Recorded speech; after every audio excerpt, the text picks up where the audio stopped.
হয়তো ভাই আপনি মনে করতেছেন আমার পিছনে একটা ফুটবল খেলার মাঠ। ভাই এটা মাঠ না ভাই, এটা কৃষকের এক জমি ভাই। পিছনে আছে ধান ক্ষেত, সামনে আছে ঘাস ক্ষেত, পাশে আছে পরিত্যক্ত জমি। না ভাই, এই জমি পরিত্যক্ত না ভাই, এটাও চাষাবাদ করছে ভাই।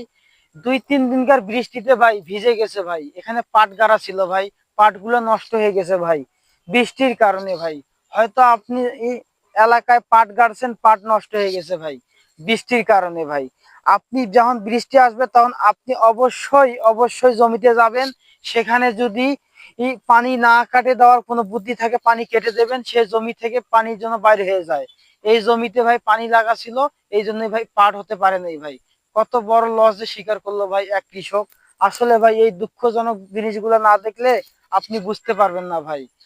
কমেন্ট বক্সে জানাবেন ভাই কার কার পাট গাছ বড় হয়েছে ভাই। আমাদের কিন্তু পাট গাছ বড় হয় নাই ভাই, আমরা খুব দুঃখী আছি ভাই, অভাবে আছি। কমেন্ট বক্সে অবশ্যই জানাবেন ভাই।